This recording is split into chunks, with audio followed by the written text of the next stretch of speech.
السلام علیکم۔ حدیث شریف میں ہے کہ دجال غصے سے نکلے گا، یعنی غصے سے وہ ظاہر ہوگا۔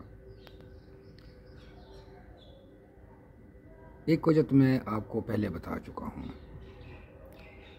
کہ جب زمین دھنسے گی 3 جگہ، مشرق، مغرب اور جزیرۃ العرب میں،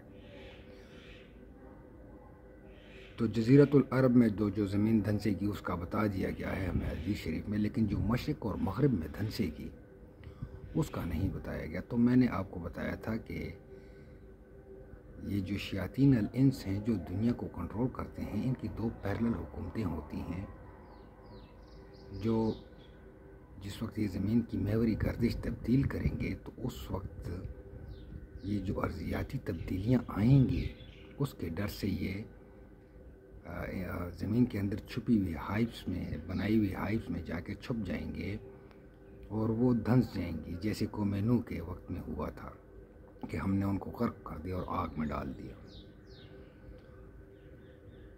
تو میں اس پہ سوچتا تھا کہ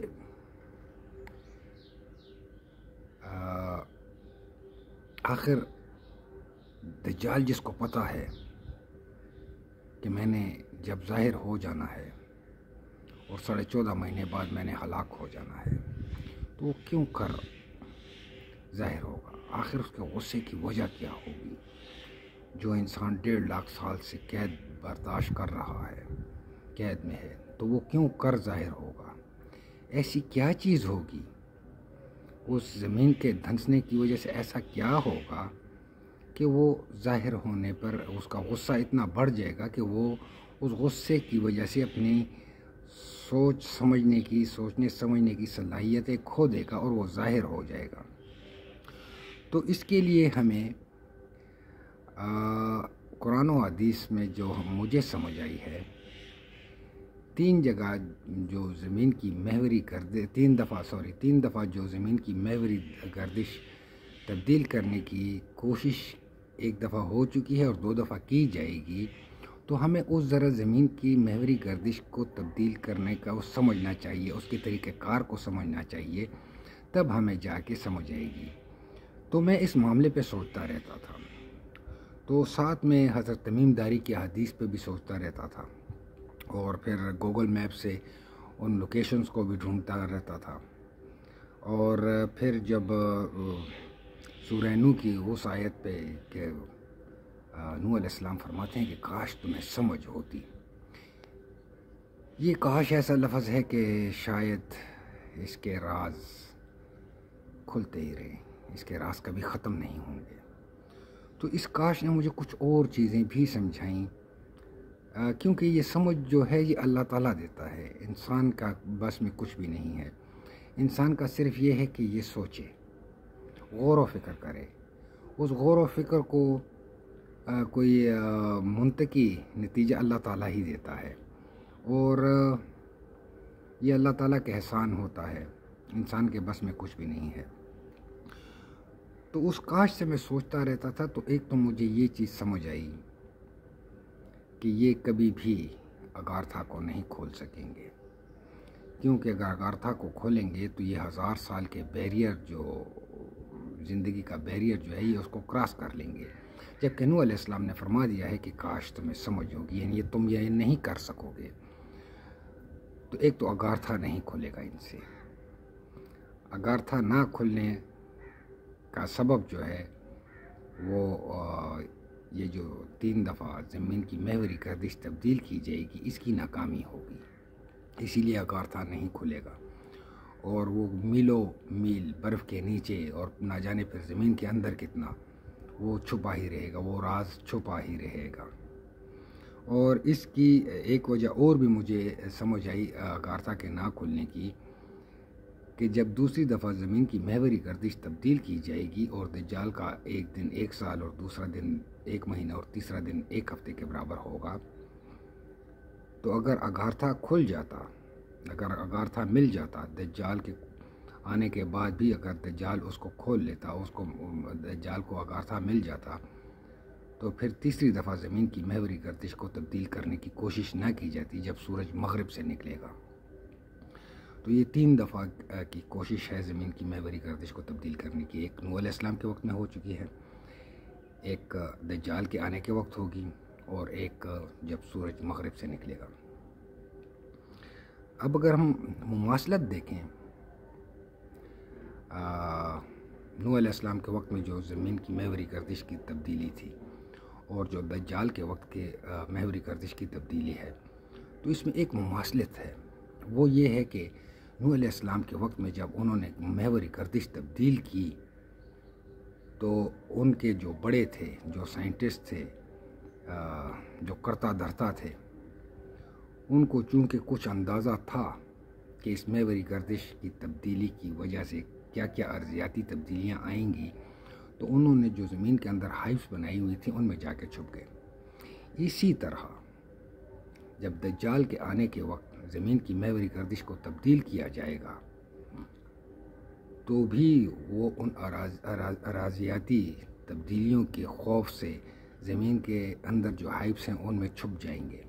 لیکن جیسا کہ پہلے ہوا کہ ان کو غرق کر دیا گیا، اس دفعہ بھی ایسا ہی ہوگا. ان کو غرق کر دیا جائے گا، زمین ان پہ دھنسا دی جائے گی، وہ اس میں پس کے رہ جائیں گے، انہیں مار دیے جائیں گے. اب طریقہ کار کیا تھا؟ ان تینوں میں اگر ہم دیکھیں تو تینوں کا طریقہ کار مختلف ہے. زمین کی محوری گردش کو تبدیل کرنے کا طریقہ کار مختلف ہے. نوح علیہ السلام کے واقعے میں ہم دیکھیں تو اس میں ہمیں گریویٹی کم ہوتی نظر آ رہی ہے. اس میں جو طریقہ اختیار کیا گیا تھا تو اس میں گریویٹی کم ہو رہی تھی. اور اس وقت جو ہمارے وقت میں جو شروع ہے اس وقت، جس میں ایک بہت بڑا ہاتھ ہارپ کا بھی ہے، جو شمم کیویٹی ریزولنس کو مسلسل پاورفل کرتا جا رہا ہے، اور جس کی وجہ سے میگنیٹک فیلڈ بڑھ رہی ہے شمم کیویٹی ریزولنس کی، اور اس کی وجہ سے ہمارے جو اجسام ہیں جتنے بھی مادہ ہے وہ زمین کے مرکز کی طرف زیادہ طاقت سے اٹریکٹ ہو رہا ہے. یعنی جس کو ہم کہیں گے کہ زمین کی گریویٹی بڑھ رہی ہے. تو نوح علیہ السلام کے وقت میں گریویٹی کم ہو رہی تھی.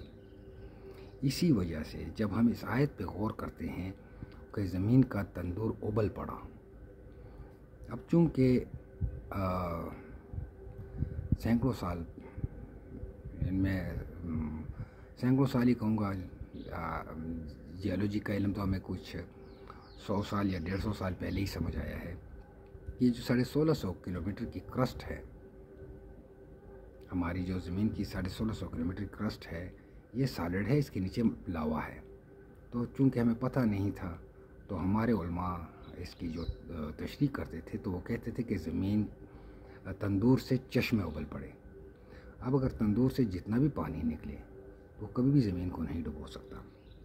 اصل میں ہوا اس وقت یہ تھا کہ جب زمین کی گریویٹی کم ہوئی تو کم ہونے کی وجہ سے جو پلیٹیں ہیں یہ پھولنا شروع ہو گئیں، اور جو زمین کے اندر لاوا تھا جو کمپریس ہو چکا تھا، یعنی کسی حد تک کمپریس ہو چکا تھا گریویٹی کی وجہ سے، یعنی جتنا اس کو ایکسپینڈ ہونا چاہیے تھا اتنا نہیں تھا. تو جیسے ہی زمین کی کشش ثقل کم ہوئی تو وہ پھیلا. اس پھیلنے کی وجہ سے وہ باہر کی طرف نے زور کیا. پہلے گیسز نکلی، گیسز نے پانی نکالا، اور پھر اللہ تعالیٰ فرماتے کہ زمین کے چشمے ابل پڑے. تو وہاں پہ یہ طریقہ کار اختیار کیا گیا تھا. اس وجہ سے جب وہ گریویٹی کم ہوئی اور زیادہ پریشر بڑھا تو زمین کی پلیٹیں جو ہیں یہ اچھل گئی. زمین کی یہ جو چاروں طرف یہ پلیٹیں ہیں اس پہ دباؤ پڑے تھے، اوپر کی طرف اچھلیں. اس اچھال کی وجہ سے سونامی آئی. زمین کے اندر جو سمندر ہے وہ نکل کے باہر آیا، اور یہ ایک لمبا پروسیس تھا. یہ نہیں ہے کہ ایک آدھ دن کا پروسیس تھا، یہ لمبا پروسیس تھا. تو وہ پانی بھی باہر آیا، اور ہمارے اس زمین کی سطح کے اوپر جو پانی اس کے ساتھ مکس ہو کے ایک بہت بڑا سمندر بن گیا ہماری یہ زمین. اور پھر جب اس ٹائٹینک پلیٹوں میں جنبش ہوئی، اس کو اچھالا لاوے نے، تو اس کی وجہ سے بہت بڑا سونامی آیا نہیں بلکہ سونامی آئے، اسی وجہ سے اللہ تعالیٰ نے فرماتے ہیں کہ نوح کی کشتی پہاڑ جیسی اونچی لہروں پہ چلتی تھی، یعنی وہ اتنی اونچی تھی کہ اللہ تعالیٰ نے اس کو پہاڑ جیسی لہریں کہا ہے۔ تو انشاءاللہ اس ویڈیو کو زیادہ لمبی ہو جائے گی، تو اس کے دوسرے پارٹ میں انشاءاللہ بیان کریں گے کہ اس کا دجال کے نکلنے کے ساتھ اس کا کیا تعلق ہے۔ السلام علیکم۔